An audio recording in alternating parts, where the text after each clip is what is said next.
Olá, eu sou Marcelo Saad e hoje vamos continuando com o estudo do livro Entre a Terra e o Céu, falando sobre o capítulo Conversação Edificante. Lembramos que este livro, Entre a Terra e o Céu, destaca os impositivos do respeito que devemos ter com o nosso corpo físico e a nossa dedicação à prática do bem, para que possamos retirar os melhores proveitos dessa nossa passagem pelo plano encarnado. Esse é o principal mote deste livro, e agora vamos ao capítulo Conversação Edificante. Nas conversas que André Luiz estava tendo, segue o seguinte diálogo, onde se diz: assim como o homem mal conhece o próprio corpo, também os desencarnados têm que analisar meticulosamente o corpo sutil. Na vida espiritual, os desencarnados são desafiados pelos enigmas do novo instrumento que passamos a utilizar. Ou seja, os desencarnados também precisam conhecer o seu corpo espiritual, o seu perispírito, e por não conhecer, alguns podem ficar em algum estado de perturbação ou não entender exatamente o que está acontecendo com eles naquele momento. É naturalmente difícil alcançar o grande equilíbrio que nos outorgará o trânsito definitivo para as eminências do espírito puro.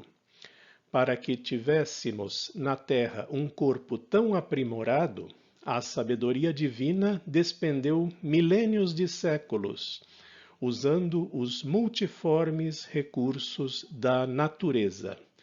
Nosso corpo espiritual e nosso corpo físico foram desenhados para as coisas que nós precisamos adquirir nestas experiências, como espíritos e como encarnados na matéria.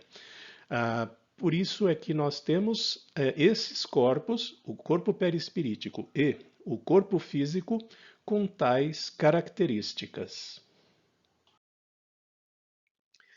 Para que venhamos a possuir o sublime instrumento da mente em planos mais elevados, Deus se vale do tempo infinito para aperfeiçoar a precisão do corpo espiritual, que nos conferirá os valores imprescindíveis à nossa adaptação à vida superior. Isso nos lembra que com paciência, nós vamos tolerando as imperfeições do nosso corpo físico, do nosso corpo espiritual, as suas limitações, até que nós tenhamos características, propriedades espirituais mais elevadas, e assim teremos a oportunidade de ter corpos espirituais mais aprimorados, com menos limitações, menos imperfeições. Compete-nos, então, atribuir importante papel às enfermidades na esfera humana. Quase todas estarão desempenhando expressivo papel na regeneração das almas. Cada centro de força exigirá absoluta harmonia a fim de que possamos ascender ao perfeito equilíbrio. Ou seja, nós deixamos na matéria as experiências negativas que são acumuladas no nosso corpo espiritual, e isso se reflete nas enfermidades que nós temos no corpo físico. Elas estão desempenhando esse papel dentro do nosso processo evolutivo, visando a nossa regeneração. E assim, os nossos centros de força, aqueles chakras que são descritos na obra de André Luiz, poderão ter o perfeito equilíbrio para que possamos almejar corpos espirituais mais aperfeiçoados e com menos limitações. Seguindo na conversa, os nossos deslizes morais promovem a condensação de fluidos inferiores de natureza gravitante no nosso campo eletromagnético, compelindo-nos a natural cativeiro nas nossas começantes vidas, a qual nos imantamos. Nós, através do pensamento, o pensamento gera movimento no fluido cósmico universal, gera energias magnéticas atrativas ou repulsivas, de modo que isso vai se acumulando no nosso ser, num campo que nós ainda encarnados não conseguimos acessar, e vão nos trazendo mais limitações, mais aprisionamento e, portanto, mais infelicidade. Essa é uma das manifestações da lei de causa e efeito. Se nós nos sintonizarmos com o bem, nós vamos atrair energias negativas e ter esse equilíbrio. Se nós sintonizarmos com coisas negativas e destrutivas, nós vamos acumular energias semelhantes a essas. Assim como o aperfeiçoado corpo do homem nasceu das formas primárias da natureza, o corpo espiritual foi iniciado também nos princípios rudimentares da inteligência. O perispírito do selvagem é uma protoforma humana, extremamente condensada pela sua integração com a matéria mais densa. No nosso processo evolutivo, tanto fisicamente quanto espiritualmente, nós passamos por etapas mais grosseiras, mais densas, mais apegadas à matéria. E assim, à medida em que nos espiritualizamos, nós vamos conquistando uma natureza espiritual mais diáfana, mais etérica, mais sutil, que combina mais com as esferas mais elevadas da natureza. Esse é um processo natural e que nós, agora com a nossa inteligência e o nosso livre-arbítrio, podemos acelerar ou desacelerar. Porque neste momento não é só forças da natureza atuando no processo evolutivo da criatura, mas também as nossas atitudes conscientes e voluntárias levando-nos para frente ou fazendo com que estacionemos e atrasemos a nossa evolução natural. Em criaturas dessa espécie, ou seja, mais primitivas, a vida moral está começando a aparecer e o perispírito nelas ainda se encontra muito pastoso.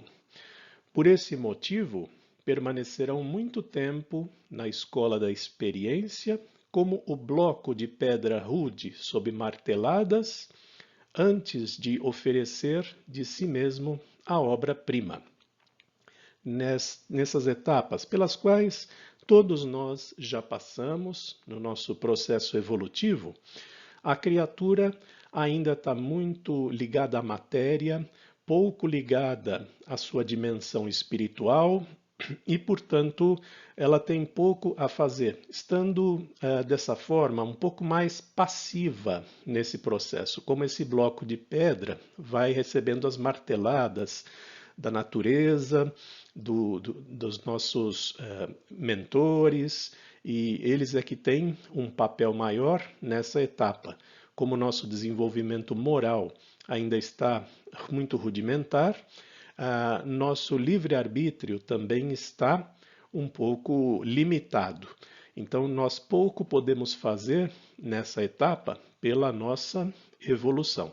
Felizmente, nós já não nos encontramos nessa etapa primitiva, que é de um processo evolutivo anterior à forma humana, então nós podemos sim agir em nosso favor através das nossas ações e pensamentos.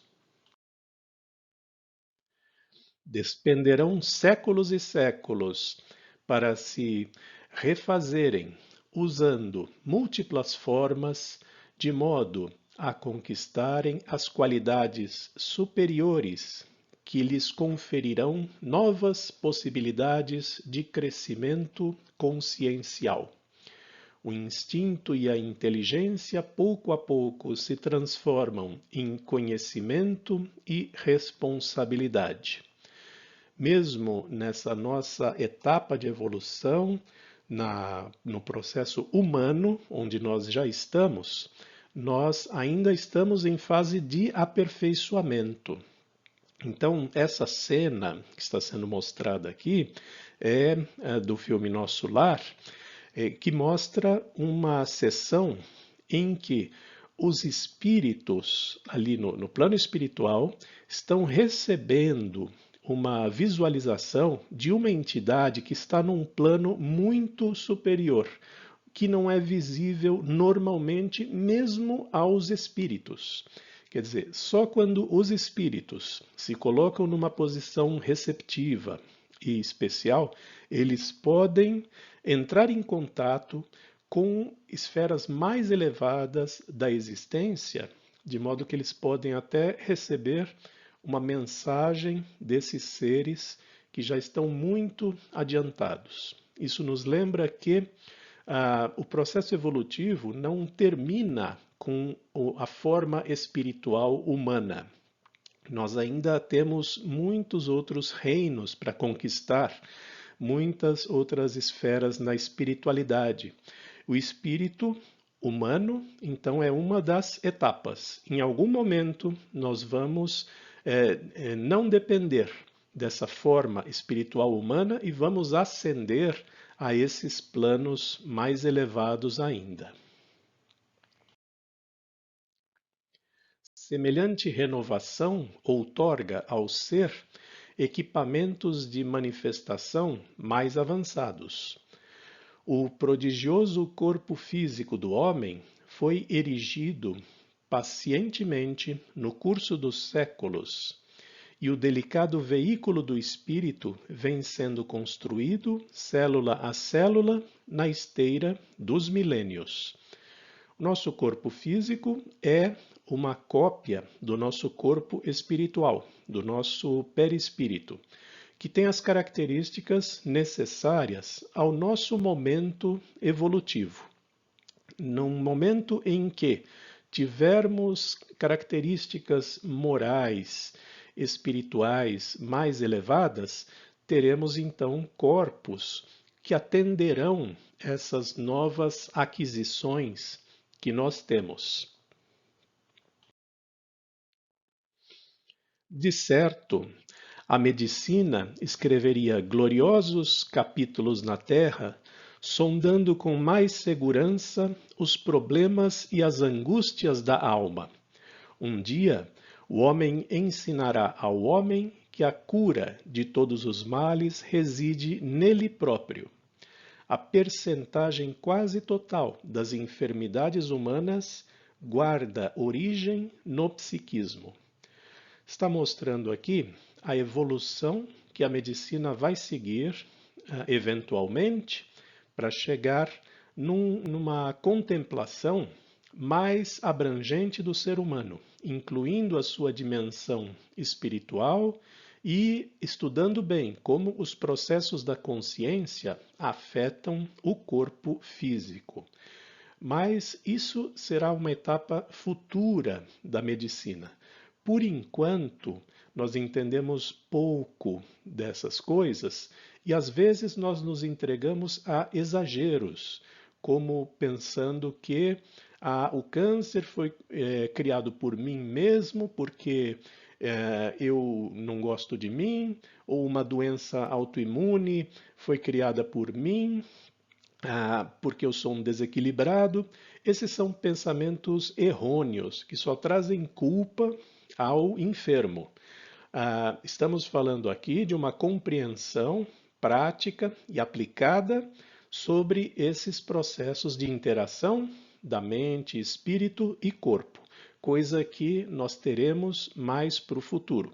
O que nos cabe nesse momento é apenas cultivar pensamentos positivos, tentar levar uma vida equilibrada e não temos muito além disso para fazer de nossas vidas.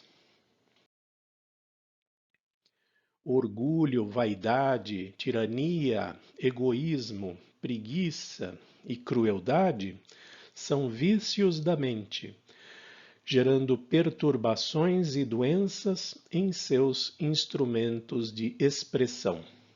É por isso que existem os vales purgatoriais depois do túmulo. A morte não é redenção. Veja aqui, ele começa citando uma série de vícios que tem até uma ligação com os 7 pecados capitais. Os 7 pecados capitais foram criados pela Igreja Católica, não estão citados na Bíblia, mas eles são interessantes para reflexão sobre as coisas que nos mantêm ligados à matéria e que nos afastam da nossa natureza espiritual. Então, estes espíritos que se dedicam a essas atividades, eles estão muito ligados a esses 7 pecados capitais, mas a punição deles não é o inferno.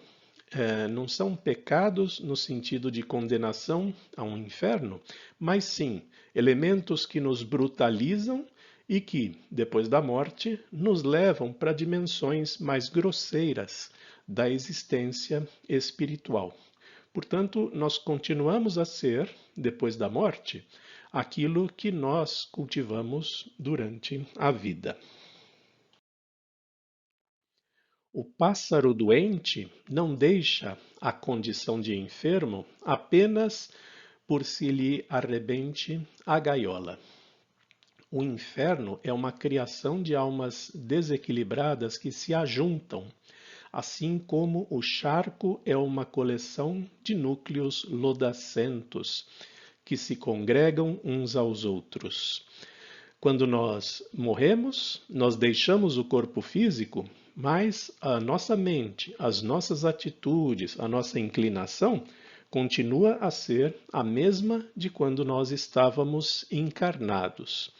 E esta sintonia com criaturas semelhantes que pensam e agem na mesma ressonância vão criar esses ajuntamentos de criaturas voltadas para a negatividade, para atitudes destrutivas, e esse ajuntamento é aquilo que nós chamamos ou concebemos como um inferno. Não é um lugar físico, mas é um estado de espírito que atrai indivíduos com as mesmas características.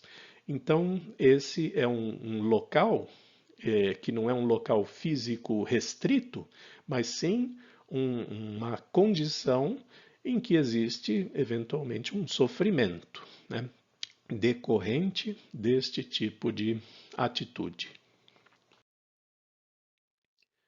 Quando ofendemos a alguma criatura no mundo, esta pode sair ferida, mas lesamos primeiramente a nossa própria alma, de vez que rebaixamos a nossa dignidade de espíritos eternos, retardando em nós sagradas oportunidades de crescimento. Mais uma vez, uma das expressões da lei de causa e efeito, de ação e reação. Não é que as coisas voltam para nós, como se fosse um elástico ou um bumerangue. É que quando nós estamos envolvidos em ferir alguém, nós, neste momento, estamos afastados da nossa condição de filhos de Deus, de espíritos voltados para o desenvolvimento da perfeição e assim nós nos rebaixamos, nos atrasamos, e este é o nosso sofrimento. Essa é a nossa punição, entre aspas. O nosso retardamento para atingir a verdadeira felicidade e a plenitude. Se matarmos alguém, a vítima receberá dos outros tanta simpatia que em breve se reestabelecerá, vindo muitas vezes em nosso auxílio, muito antes que possamos recompor os fios dilacerados de nossa consciência. Por exemplo, então, alguém que comete um crime, esta vítima acaba recebendo a solidariedade da sociedade e de outras pessoas, e se esta vítima, esse espírito, estiver receptivo a esta boa sintonia, este espírito vai se refazer e, portanto, vai se tornar um espírito a serviço da evolução da humanidade. E, eventualmente, pode até vir em auxílio do agressor, daquele mesmo que lhe tirou a vida.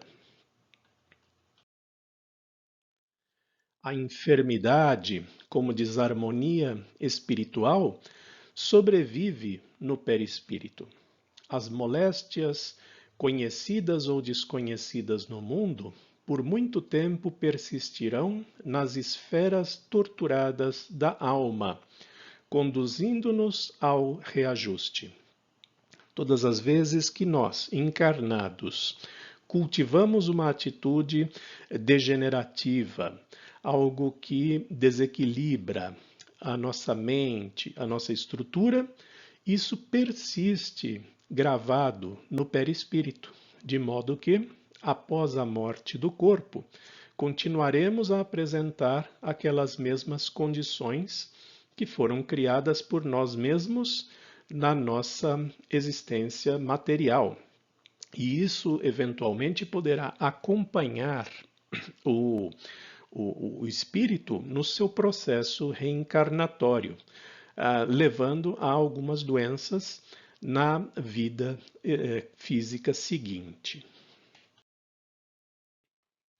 A dor é o grande e abençoado remédio.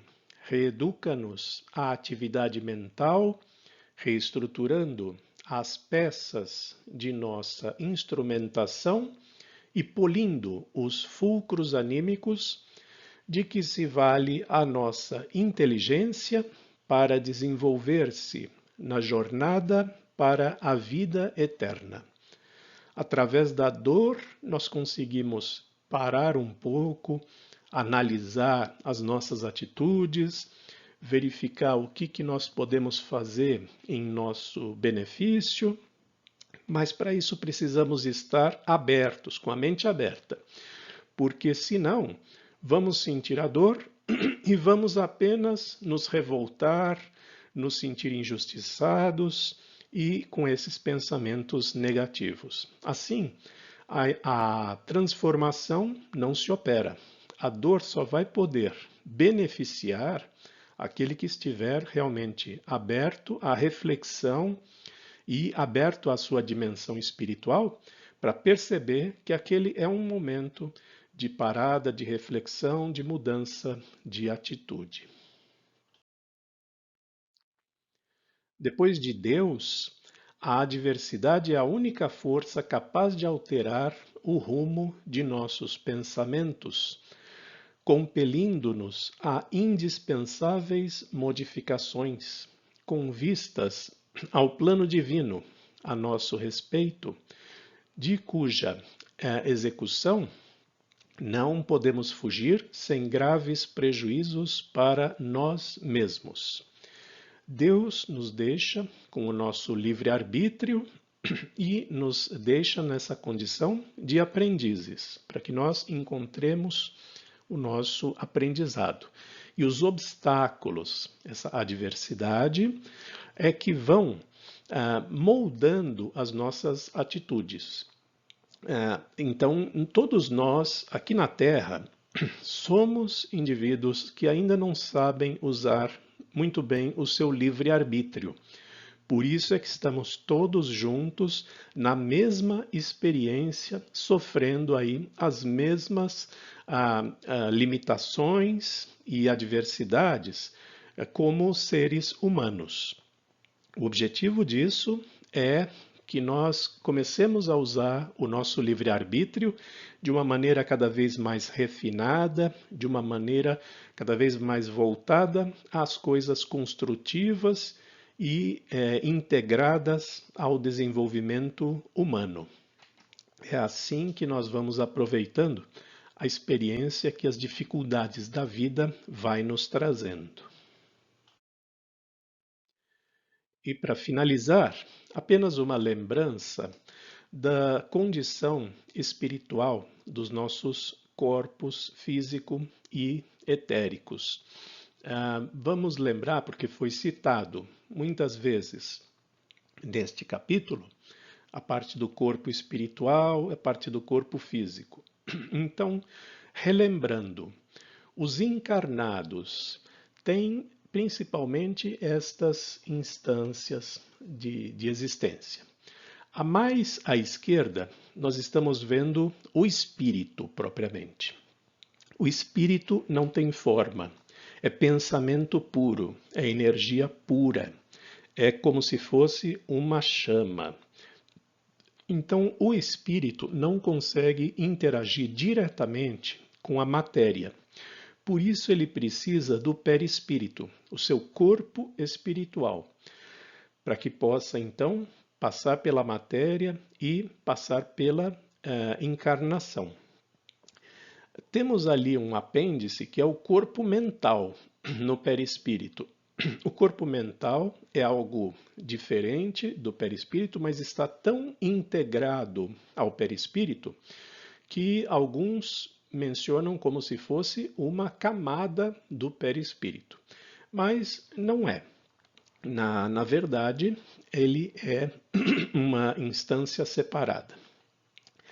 Os encarnados possuem o duplo etérico, o nosso corpo vital, a massa de energia que nos mantém, que sustenta a vida física e que, com a morte do corpo, se dissipa pela natureza. É aquilo que os antigos chamavam de prana ou de chi, todas as manifestações da bioenergia que estão presentes em todas as culturas do mundo. E, finalmente, temos o corpo físico, este nosso bastante conhecido e estudado pela medicina. E, como consequência, os desencarnados, eles têm apenas o espírito e o perispírito. Os outros dois, o duplo etérico e o corpo físico, são exclusivos da condição de encarnados. Dessa forma, nós encerramos o estudo deste capítulo e aguardemos o estudo dos próximos capítulos. Agradeço pela atenção e me despeço de vocês.